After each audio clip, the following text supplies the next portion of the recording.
আমার বক্তব্য খুব পরিষ্কার। বাংলাদেশের সরকার প্রধান, আন্তর্জাতিক খ্যাতিসম্পন্ন ব্যক্তি ডক্টর মোহাম্মদ ইউনূস। তিনি তো বাংলাদেশেই আছেন। তিনি তো রাষ্ট্রের নির্বাহী প্রধান। যেভাবেই হোক,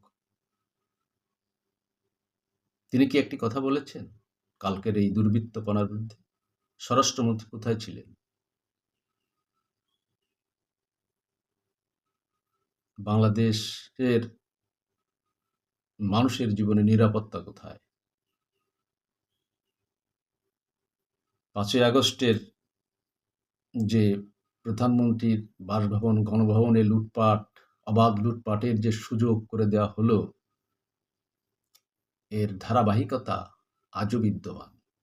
৩২ নম্বর ভেঙে দেওয়া হলো, নির্বিঘ্নে লুণ্ঠনকারীরা লুটে নিয়ে গেল, ভেঙে দিল সবকিছু ঘোষণা দিয়ে এদেশের সরকার নীরব, নির্বিকার। বরঞ্চ তাদেরকে নিরাপত্তা দেওয়া হয় ভাঙচুরকারীদের, ধ্বংসকারীদের। তাহলে কি আমরা বলবো যে আমরা আমাদের এই বাংলাদেশের এখন রাজা গজনির সুলতান মাহমুদ, যে ভারতবর্ষে বারবার আক্রমণ করেছে, জিততে পারেনি, একবার জিতেছে, ধ্বংস করেছে, সবকিছু লুটপাট করেছেন। আজকে যিনি বাংলাদেশের প্রধান আছেন, তিনি কি এই লুটপাট বাহিনীর প্রশ্রয় দিচ্ছেন? তিনি কি সেই ভূমিকায় অবতীর্ণ হতে চান, না হয়েছেন? তার সেনাপতি, পুলিশের সেনাপতি যিনি আছেন, তিনি একজন আর্মির ম্যান, লেফটেন্যান্ট জেনারেল অবসরপ্রাপ্ত জাহাঙ্গীর আলম। তিনি কি ঘুমিয়েছিলেন, ঘুমিয়ে আছেন? যে উস্কানি শুরু হয়েছিল ৫ই আগস্ট থেকে, ৫ই ফেব্রুয়ারি থেকে, তার পরবর্তীতে বিভিন্ন সময়ে ৫ই মার্চ থেকে যে ৩২ নম্বরের পরে আঘাত এলো, সেই আঘাতের পরিণতি আমরা দেখছি। এর থেকে কিন্তু কেউ রেহাই পাবেন না। কেন রেহাই পাবেন না? আমরা জানি যে যারা দানব তৈরি করে, দানবের হাতেই তাদের মৃত্যু হয়। যে মব বাহিনী সৃষ্টি হয়েছে, যাদেরকে গতিরোধ করা হয়নি, যাদের প্রতিরোধ করা হয়নি, যাদেরকে প্রশ্রয় দেওয়া হয়েছে, যাদেরকে আশ্রয় দেওয়া হয়েছে, যাদেরকে পরিপুষ্ট করা হচ্ছে, তাদের হাতেই আজকে এই শাসককুলের অপমৃত্যু ঘটবে, এটা সুনিশ্চিত। কারণ বাংলাদেশের মানুষ ক্রমশ ফুঁসে উঠছেন অনেক আশা নিয়ে, প্রত্যাশা নিয়ে। অনেক সাধারণ মানুষ সাবেক সরকারের বিরুদ্ধে, শেখ হাসিনার বিরুদ্ধে ফুঁসে উঠেছিলেন। এই জন্য নয়, কিন্তু আজকে তারা দেখছেন তাদের সেই আন্দোলন বা তাদের সেই আন্দোলনকারীদের সাহায্য করা ছিল তাদের ভুল। আজকে তারা নিজেরাই প্রকাশ করছেন এবং সেটাই প্রমাণিত হচ্ছে। তাহলে তাদের সেই ভুলের মাসুল তারা কিভাবে দেবেন, তাও তারা বলতে পারছেন না।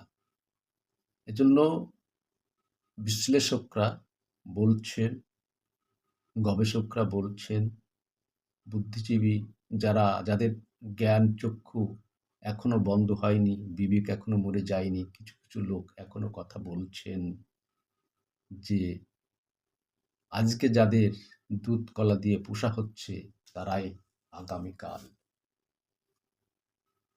পালকদের ছোবল মারবেন, এবং মারবেনই নিঃসন্দেহে। কারণ তো ওই যে কথা আছে না, কবিতায় আছে, তোমারে বধিবে যে গোকুলে বাড়িছে সে, কিংবা বাঘের ঘরে ঘোগের বাসা। এই যে প্রবাদ, এই প্রবাদ তো খালি খালি তৈরি হয়নি। এর পেছনে যুক্তি ছিল, কথা ছিল, পটভূমি ছিল। আমার পরিষ্কার কথা, হিসাবটা মিলিয়ে নেবেন, আগামীর জন্য তৈরি হন। যারা আজ মিটিমিটি করে হাসছেন, মনে মনে খুশি হচ্ছেন, যারা ফ্যাসিস্ট ফ্যাসিস্ট গালি দিয়ে আত্মতৃপ্তির ঢেকুর তুলছেন, আপনিও রেহাই পাবেন না। আপনার জন্য কঠিন দিন অপেক্ষা করছে। সেদিন আপনি কাঁদবেন। আপনার নাকের জল, চোখের জল এক হয়ে আহাজারি করবেন, বুক চাপড়াবেন, তাতেও আপনি রেহাই পাবেন না।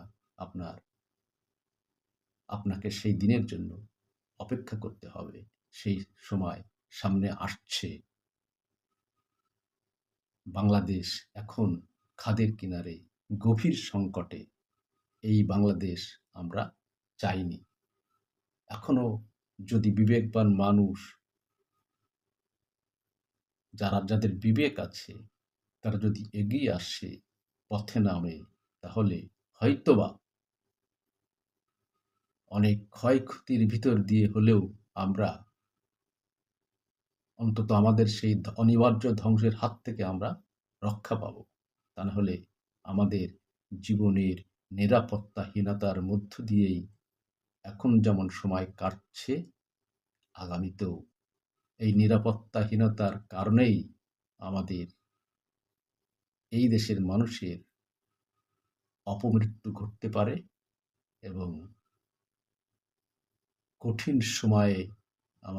সময়ে আমাদেরকে পাড়ি দিতে হবে। সেই পাড়ি দেওয়ার সময় কে কোথায় যাবেন, ভেসে যাবেন, তার কোনো গ্যারান্টি বা কোনো নিশ্চয়তা আজ দেওয়া সম্ভব হবে না, হচ্ছে না, এবং সেই ধরনের কোনো সম্ভাবনাও নেই। মানুষের মুখে এখন তালা লাগানো, মানুষের চোখে এখন ঠোলা পরানো, মানুষের কণ্ঠ চেপে ধরা হয়েছে, মানুষের সব কিছুকেই এখন আটকিয়ে দেওয়া হয়েছে। কিছু তেলবাজ, হাতে গোনা কিছু ব্যক্তি, পদলেহনকারী, তারাই আজকে কোরাস গাচ্ছে। কিন্তু এই কোরাসও একদিন বন্ধ হবে। সেদিনের অপেক্ষায় থাকলাম, যদি না এখনো মানুষ এই বাঁধ ভেঙে বেরিয়ে না আসে। সকলকে ধন্যবাদ। খুদা হাফেজ।